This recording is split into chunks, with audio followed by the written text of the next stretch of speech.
오늘 우리에게 주시는 하나님의 말씀은 호세아 11장 12절부터 12장 14절까지 말씀입니다. 호세아 11장 12절부터 12장 14절까지 말씀입니다. 제가 읽겠습니다.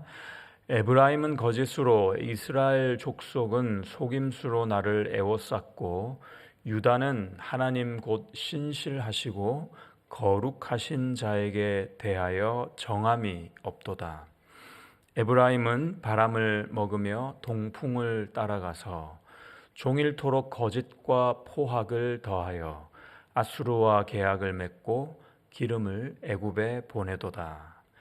여호와께서 유다와 논쟁하시고 야곱을 그 행실대로 벌하시며 그의 행위대로 그에게 보응하시리라.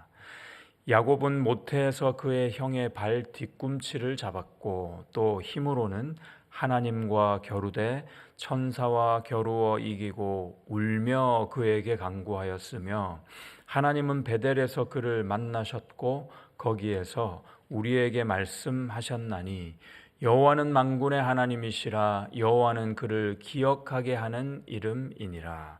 그런즉 너의 하나님께로 돌아와서 인애와 정의를 지키며 항상 너의 하나님을 바랄지니라. 그는 상인이라 손에 거짓 저울을 가지고 속이기를 좋아하는도다. 에브라임이 말하기를 나는 실로 부자라. 내가 재물을 얻었는데 내가 수고한 모든 것 중에서 죄라 할 만한 불의를 내게서 찾아낼 자 없으리라 하거니와, 내가 애굽 땅에 있을 때부터 나는 내 하나님 여호와니라. 내가 너로 다시 장막에 거주하게 하기를 명절날에 하던 것 같게 하리라. 내가 여러 선지자에게 말하였고 이상을 많이 보였으며 선지자들을 통하여 비유를 베풀었노라. 길르앗은 불의한 것이냐? 과연 그러하다. 그들은 거짓되도다. 길갈에서는 무리가 숫송아지로 제사를 드리며 그 제단은 밭 이랑에 쌓인 돌 무더기 같도다. 야곱이 아람의 들로 도망하였으며 이스라엘이 아내를 얻기 위하여 사람을 섬기며 아내를 얻기 위하여 양을 쳤고, 여호와께서는 한 선지자로 이스라엘을 애굽에서 인도하여 내셨고 이스라엘이 한 선지자로 보호받았거늘, 에브라임이 경노하게 함이 극심하였으니 그의 주께서 그의 피로 그의 위에 머물러 있게 하시며 그의 수치를 그에게 돌리시리라. 아멘. 하나님은 오늘 본문에서 이스라엘 백성을 향해 그들의 거짓과 교만을 고발하시는 듯 보이십니다. 11장 12절에 보니까 에브라임은 거짓으로, 이스라엘 족속은 속임수로 나를 애워쌌다. 이스라엘, 유다 할 것 없이 모두 거짓과 속임수로 하나님을 애워쌌다, 이렇게 느끼고 계신 거죠. 그들은 하나님을 입술로는 공경했지만 마음은 멀리 떠나 있었다. 이걸 하나님이 간파하신 것입니다. 형식만 남은 신앙, 삶은 그들의 신앙에 비해서 다분히 이중적이었습니다. 바로 하나님이 가장 싫어하시고 아파하시는 모습을 보이고 있는 것입니다. 아예 아니면 좋았는데, 이왕 할 거면 제대로 하는 게 좋았는데 이것도 아니고 저것도 아닌 그런 것이죠.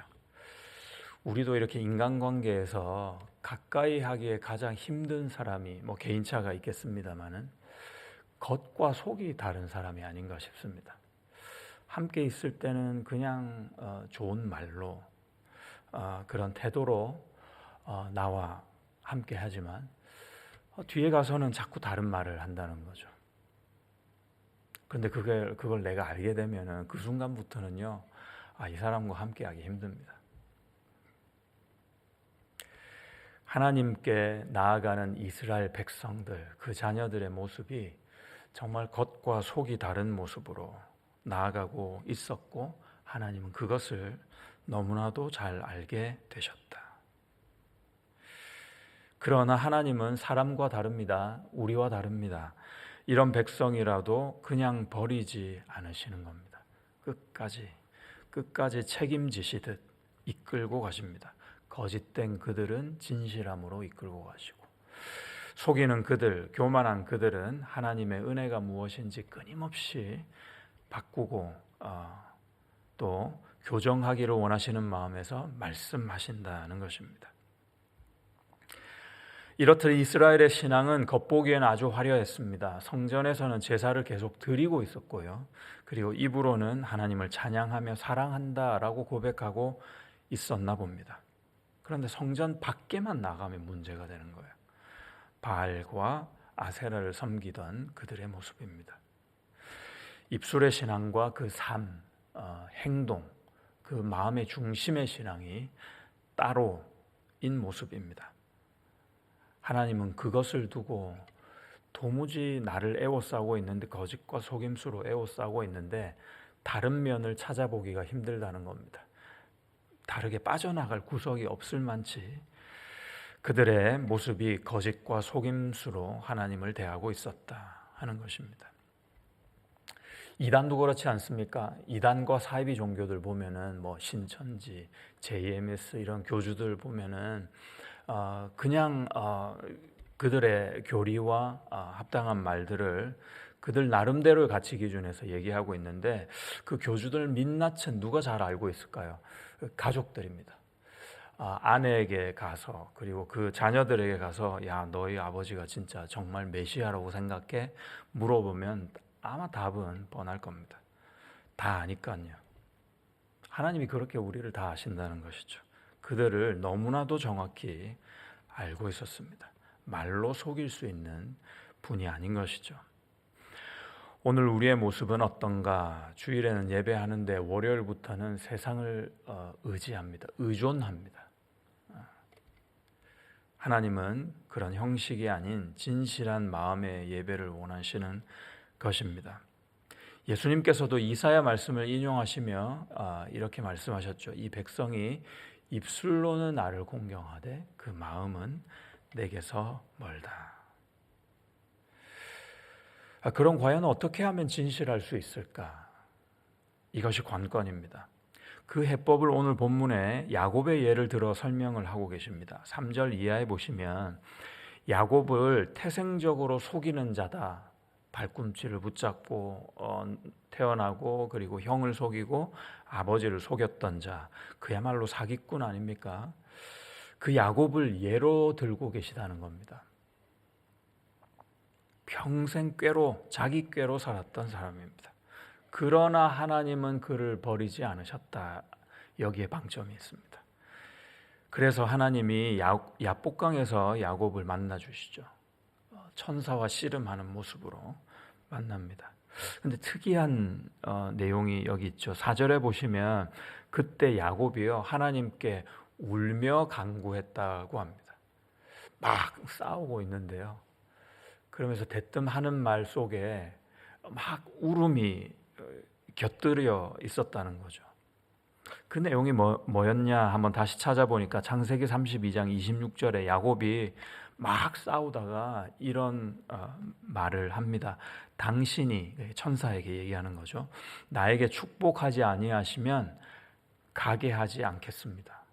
못 갑니다. 축복해 주시기 전에는 아무데도 못 갑니다. 이제 이런 말을 할 때 그 안에 울음이 있었다는 겁니다. 애들이 막 울분에 못 이겨가지고 막 싸우고 있는 중에 우리 아버지 불러올 거야 하는 말에 막 목이 떨리면서 눈물을 흘리는 그런 모습이죠. 울며 그런 말을 했다는 겁니다. 그만큼 간절했다는 거죠. 적어도 야곱은 그 순간만큼은 그 중심이 진실했던 겁니다. 간절했다는 거죠. 기도로, 눈물로, 간절함으로 구했습니다. 하나님은 이 순간을 야곱의 한순간으로 포착하신 거죠. 귀하게 여기셨던 겁니다.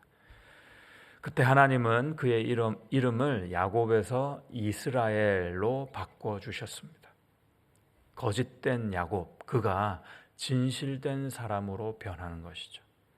이것이 바로 회개의 은혜, 거듭남의 역사입니다.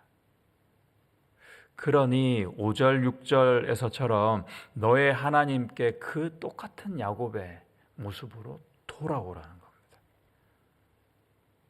더 이상 말로만 하지 말고 네 마음을 돌아보고 그 중심에서 회개하는 마음으로 하나님께 돌아오라 하는 것이죠.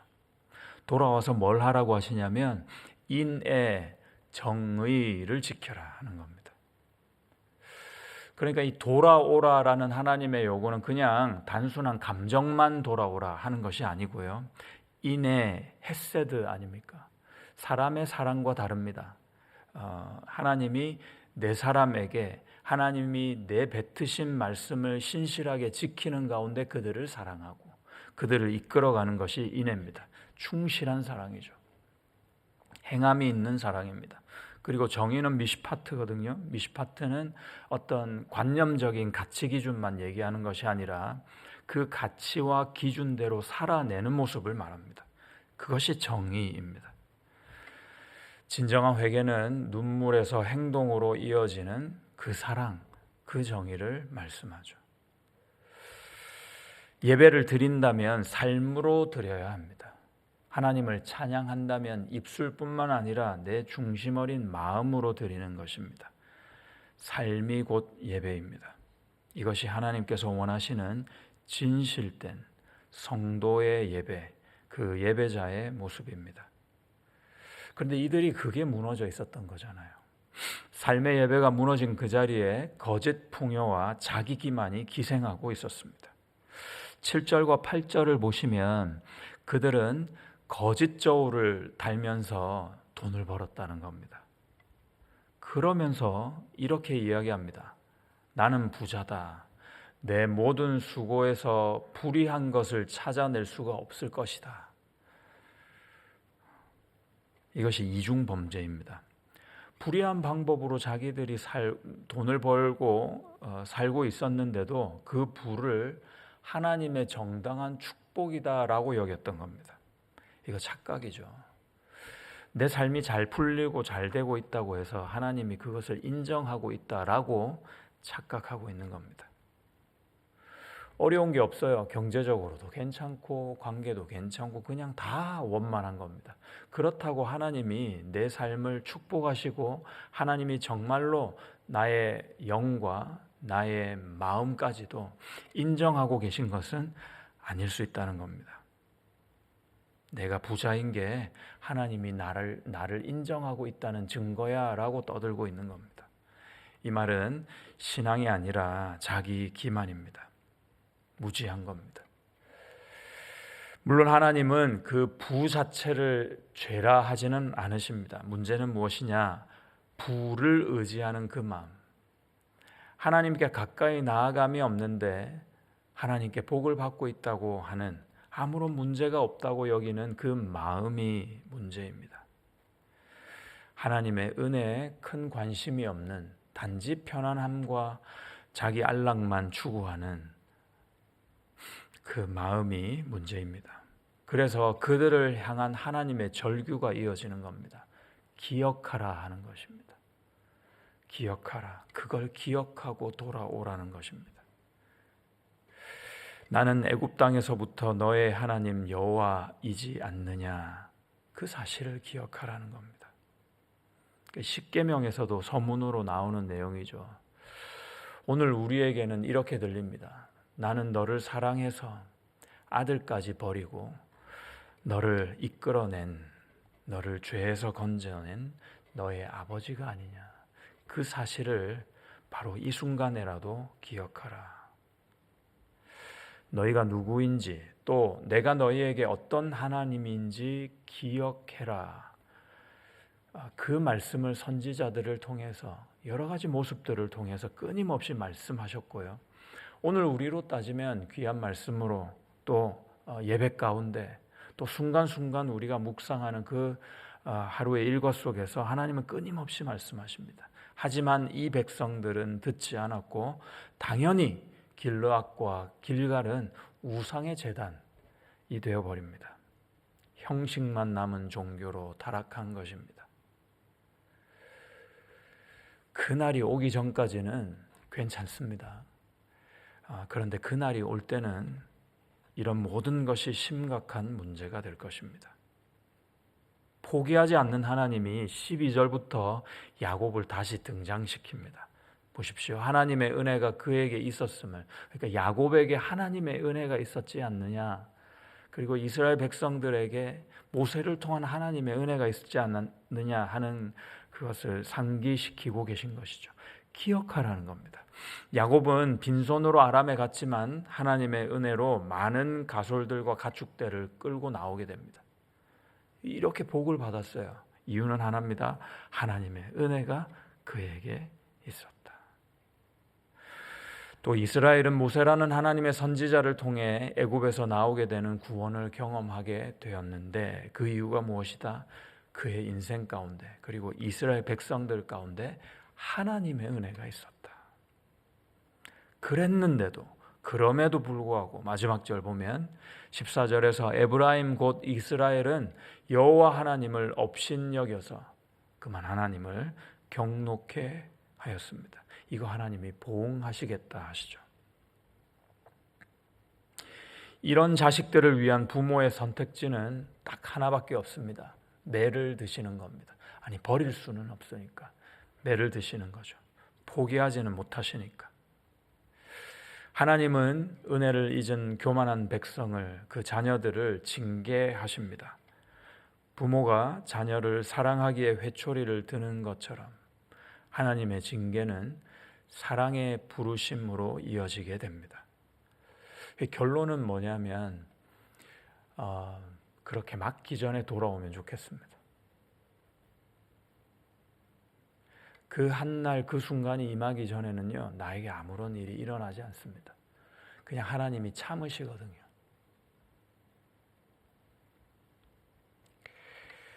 거짓을 버리고 진실되게 주님을 섬기기 원합니다. 삶으로 예배하고 마음으로 섬기는 우리의 모습을 드릴 수 있기를 원합니다. 주님이 얼마나 우리에게 잘해 주셨습니까? 돌아보면 말이죠. 기억해 보면. 그 주님을 기억하고 오늘을 사는 내 자신을 진실되게 돌아볼 수 있기를 바랍니다. 어제 세 가족 한 분과 차를 한 잔 나눴습니다. 이분이요, 뉴질랜드에 2주 전에 오신 거예요. 2주 동안 많은 일이 있었더라고요. 이런 일 저런 일 있었다 하시면서 이분이 예수님도 잘 몰라요. 아직 예수님을 믿는 믿음도 없는 분입니다. 그런데 신이 계신 것 같고 그 신이, 하나님이 이렇게 저렇게 인도하신 것 같이 너무 느껴진대요. 그 말을 제가 가만히 들으면서 생각해 보니까 나도 그랬네, 이제 이런 생각이 좀 들었습니다. 우리 다 그랬거든요.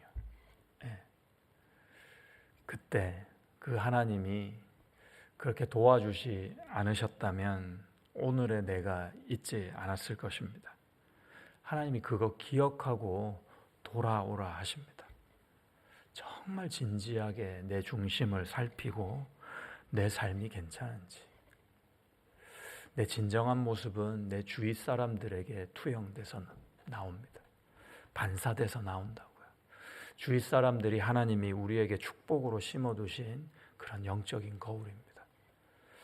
가깝게는 가족들, 우리 공동체 식구들까지 그들 속에 있는 내 모습을 바라보고 말씀에 비추어진 내 모습을 진지하게 바라봐야 됩니다. 나는 정말 이렇게 살고 있지는 않은가? 이런 모습이 아닌가? 하나님은 나를 어떻게 보시는가? 날마다 고민합니다. 여러분, 우리 기도의 자리에서 그거 기도하는 겁니다. 그래야 삽니다. 저와 여러분이 그 하나님께 돌아가 진실된 마음과 삶으로 기뻐하시는 산제사를 드릴 수 있기를 그 예수님의 이름으로 축복합니다. 다시 한번 찬양하죠.